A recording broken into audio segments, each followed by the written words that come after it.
Pido la palabra, gritó Frederick. Desde que se proclamó la Constitución de Cádiz, ese pacto fundamental de las libertades españolas, hasta la última revolución nuestra patria cuenta numerosos y heroicos mártires. Frederick quiso hacerse oír una vez más. Pero, ciudadanos, el español continuaba. El martes próximo tendrá lugar en la iglesia de la Magdalena un servicio fúnebre. Pero esto es absurdo, nadie lo entiende.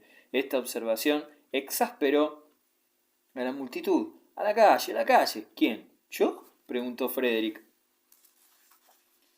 Usted mismo, dijo majestuosamente Senecal. Salga. Se levantó para salir y la voz del ibérico lo perseguía, y todos los españoles desearían ver allá reunidas las diputaciones de los clubs y de la milicia nacional. Una oración fúnebre en honor de la libertad española y del mundo entero será pronunciado por un miembro del clero de París, en la sala de Bonneville. Honor al pueblo francés, que llamaría yo el primer pueblo del mundo, si no fuese ciudadano de otra nación. Aristó, chilló un pilluelo, mostrando el puño a Frederick, que se lanzaba al patio indignado. Se reprochó su devoción, sin reflexionar que las acusaciones lanzadas contra él eran justas. Después de todo, qué idea fatal aquella candidatura, pero qué asnos, qué cretinos. Se comparaba a esos hombres y aliviaba con su estupidez la herida de su orgullo. Experimentó la necesidad de ver a Rosanet. Luego de tanta fealdad y énfasis, su gentil persona resultaría un descanso. Ella sabía que él debía presentarse por la noche en un club. Sin embargo, cuando entró, ella no hizo ni una pregunta. Estaba cerca del fuego, descosiendo el dobladillo de un vestido. Una tarea como esa lo sorprendió. Toma, ¿qué estás haciendo? Ya lo ves, dijo ella secamente. Arreglo mis trapos. Es tu república. ¿Por qué mi república? ¿Acaso es la mía? Y ella se puso a reprocharle todo lo que pasaba en Francia desde hacía 2 meses, acusándolo de haber hecho la revolución, de ser la causa de que estuvieran arruinados y de que las personas ricas abandonaran París y de que ella tuviese que morir más tarde en un hospital. Puedes hablar de todo esto a tu gusto, con tus rentas. Por otra parte, al paso que vamos, no las tendrás mucho tiempo. Tal vez, dijo Frederick, los más devotos no son nunca reconocidos. Si no se tuviese conciencia de uno mismo, los brutos con los que uno se compromete harían que se sintiese asco por la abnegación. Rosanet lo miró con el ceño fruncido. ¿Qué? ¿Qué abnegación? El señor no ha tenido éxito por lo que parece. Tanto mejor. Eso te enseñará a hacer donaciones patrióticas. Oh, yo sé que les has dado 300 francos porque se hace mantener esa república tuya. Y bien, diviértete con ella, pobre hombre. Bajo esta avalancha de estupideces, Frederick pasaba de una contrariedad a una decepción más grande. Se retiró al fondo de la habitación. Ella se le acercó. Vamos, razona un poco. En un país como en una casa es necesario que haya un amor. De una manera, cada uno se apropia de lo que puede. Ante todo, todo el mundo sabe que Ledru-Rollin está lleno de deudas. En cuanto a Lamartine, ¿cómo quieres que un poeta entienda de política? Aunque sacudas la cabeza y te creas más inteligente que los otros, esto es cierto, pero te enoja siempre. No se puede hablar una palabra contigo. Ahí lo tenemos, por ejemplo, a Fournier Fontaine, de las tiendas de Saint-Roch. ¿Sabes cuánto ha perdido? 800.000 francos. Y Gomer, el charlatán de enfrente, otro republicano, ese que rompía las pinzas en la cabeza de su mujer, y ha bebido tanto ajenjo que van a encerrarlo en una casa de salud. Así son todos los republicanos. Una república al 25%. Ah, sí, enorgullécete. Frederick se fue. La necedad de esta cortesana, revelándose de golpe en un lenguaje popular, le disgustaba. Hasta sentía que volvía a ser un poco patriota. El mal humor de Rosanet no hizo más que aumentar. La señorita Badnaz le irritaba con su entusiasmo, creyéndose que tenía una misión que cumplir. Tenía la furia de perorar, de catequizar, y más fuerte que su amiga en esos temas, la aplastaba con sus argumentos. Un día llegó muy indignada contra Jusonet, que acababa de permitirse algunas bromas en el club de las mujeres. Rosanet aprobó esta conducta, llegando a declarar que ella tomaría traje de hombre para ir a decirles la verdad y azotarlas. Frederick entraba en ese momento. «Me acompañarías, ¿no es cierto?», y a pesar de su presencia discutieron la una haciendo de burguesa y la otra de filósofa. Las mujeres, según Rosanet, habían nacido exclusivamente para el amor, o para educar a los niños, para dirigir el hogar. De acuerdo con la señorita Badnaz, la mujer debía tener su lugar en el Estado. Antaño las galas legislaron, las anglosajonas también. Las esposas de los hurones formaban parte del consejo. La obra civilizadora era común. Era necesario que todos colaboraran y que finalmente sustituyeran el egoísmo por la fraternidad, el individualismo por la asociación, el parcelamiento por el gran cultivo. Vamos, bueno, ahora sabes de cultivos. ¿Por qué no? Además, se trata de la humanidad, de su porvenir. Preocúpate del tuyo. Eso es cosa mía. Se enojaban. Frederick se interpuso. La Badnat se caldeaba y hasta llegó a sostener el comunismo. ¡Qué estupidez! Dijo Rosanet. ¿Es que alguna vez se podrá lograr? La otra citó como prueba a los escitas, los hermanos moravos, a los jesuitas del Paraguay, la familia de los Pigons cerca de Thiers en Auvernage, y cómo gesticulaba mucho, la cadena de su reloj se enganchó a los dijes de un carnerito que llevaba colgado.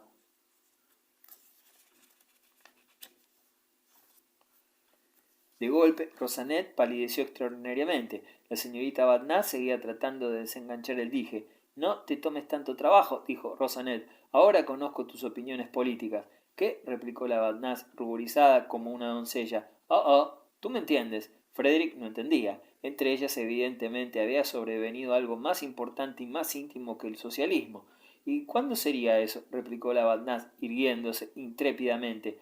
Es un préstamo, mi querida, deuda por deuda, pardiez, no niego las mías, por algunos miles de francos, linda historia, yo al menos pido prestado, no robo a nadie. La señorita Badnat rió forzadamente. ¿Pondría la mano en el fuego por eso? Ten cuidado, estaba bastante seca como para arder. La solterona le presentó su mano derecha y manteniéndola levantada ante el rostro de la otra. Pero hay algunos de tus amigos que la encuentran a su gusto. Andaluces tal vez, como Castañuela. A Torranta, la mariscal hizo un gran saludo. Ya no se puede ser divertida. La señorita Badnat no contestó. Gotas de sudor aparecieron en sus sienes. Sus ojos se fijaron en el tapiz.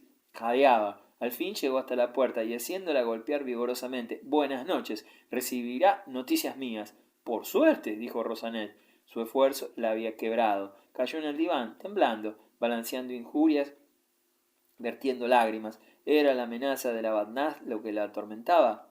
No, se burlaba de eso. En resumidas cuentas, la otra le debía dinero. Era por el carnerito de oro, un regalo, y en medio de sus lágrimas se le escapó el nombre del mar. Entonces amaba al actorzuelo.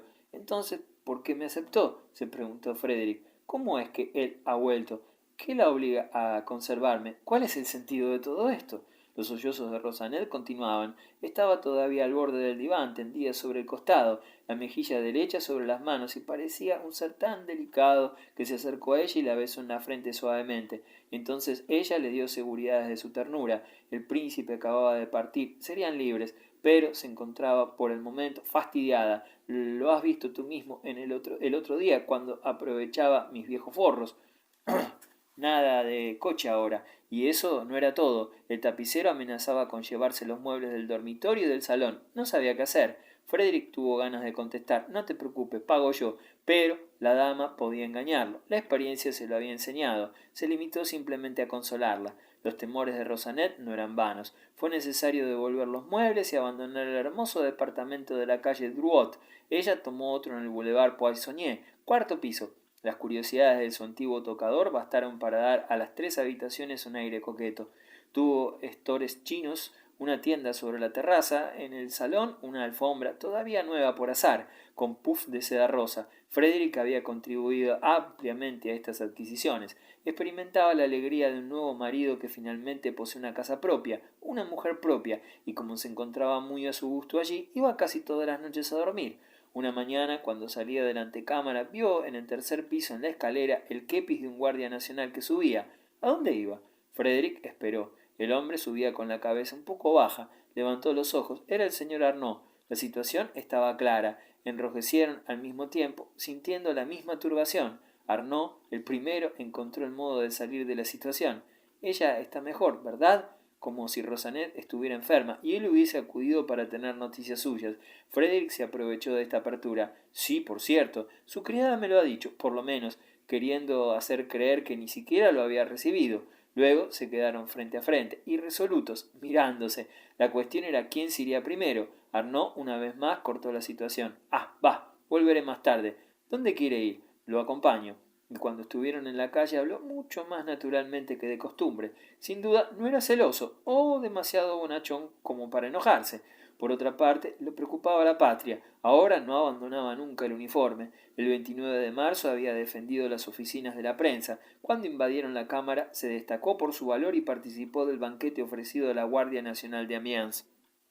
Busonet, siempre de servicio con él, aprovechaba más que nadie de su cantimplora y de sus cigarros, pero, irreverente por naturaleza, se complacía en contradecirlo, denigrando el estilo poco correcto de los decretos, las conferencias de Luxemburgo, las vesuvianas, las tirolianas, todo, hasta el carro de la agricultura arrastrado por caballos en lugar de bueyes y escoltado por jovencitas feas. Arnaud, por el contrario, defendía el poder y soñaba con la fusión de los partidos. Sin embargo, sus negocios tomaban un giro inconveniente.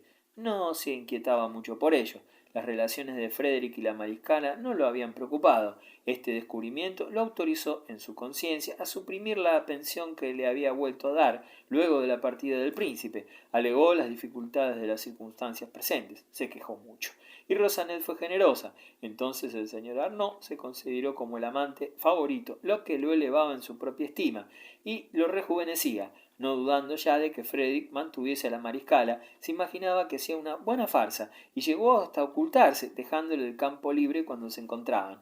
Este reparto hería a Frederick. Las cortesías de su rival le parecían una broma demasiado prolongada, pero, enojándose, hubiera perdido toda posibilidad de restablecer relaciones con la otra, y ese era el único medio de oírlo hablar de ella.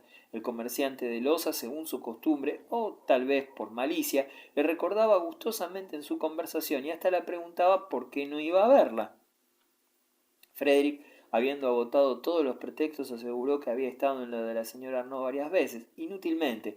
Arnaud se mostró convencido, pues a menudo se asombraba ante ella de la ausencia de su amigo, y siempre ella contestaba que había ido mientras no estaba, de manera que estos pretextos, en lugar de contradecirse, se corroboraban.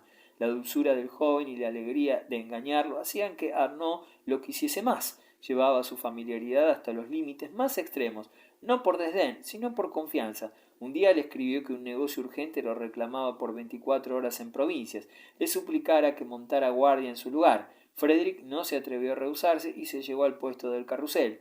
Tuvo que soportar la compañía de los guardias nacionales y, salvo un depurador, hombre chistoso que bebía de una manera exorbitante, todos le parecieron más tontos que su cartuchera. La conversación principal giró sobre el reemplazo del correaje por el cinturón. Otros se enojaban con los talleres nacionales. Decían: ¿a dónde vamos? Aquel que había recibido el apóstrofe respondía abriendo los ojos como al borde de un abismo. Esto no puede durar, tiene que terminarse. Y como las mismas murmuraciones se repitieron hasta la noche, Frederick se aburrió mortalmente. Su sorpresa fue grande cuando a las 11 vio aparecer a Arnaud, que enseguida dijo que acudía a liberarlo, ya que había terminado su asunto. No había habido tal negocio, era un invento para pasar 24 horas solo con Rosanet, pero el buen Arnaud había presumido tanto de sí mismo que en un momento de debilidad experimentó remordimiento. Había ido a agradecerle a Frederick e invitarlo a cenar. Muchas gracias, no tengo hambre, lo único que pido es mi lecho. Razón de más para comer juntos entonces. Qué flojo es usted, no vuelva a su casa ahora, es demasiado tarde, sería peligroso. Frederick, una vez más, cedió. Arnaud, a quien no esperaba ver, fue mimado por sus compañeros de armas, especialmente por el depurador. Todos lo querían, y era tan buen muchacho que lamentó la experiencia de Busonet, pero tenía necesidad de cerrar los ojos, aunque fuera un minuto. Póngase a mi lado, le dijo a Frederick estirándose en el lecho de campaña, sin quitarse la cartuchera. Por temor de una alerta, a pesar del reglamento, hasta conservó su fusil. Luego balbuceó algunas palabras, mi querida, mi angelito, y no tardó en dormirse. Los que hablaban se callaron, y poco a poco se hizo un gran silencio. Frederick, atormentado por las pulgas, miraba a su alrededor. La pared, pintada de amarillo, tenía a la mitad de su altura una larga tabla donde las mochilas formaban una hilera de jorobitas, mientras que, por debajo, los fusiles color plomo estaban erguidos uno junto al otro. Se oían los ronquidos producidos por los guardias nacionales, cuyos vientres se dibujaban confusamente en la oscuridad. Una botella vacía y los platos estaban sobre la estufa. 3 sillas de paja rodeaban la mesa, donde se veía un mazo de naipes. El tambor, en medio del banco, dejaba colgar sus correas.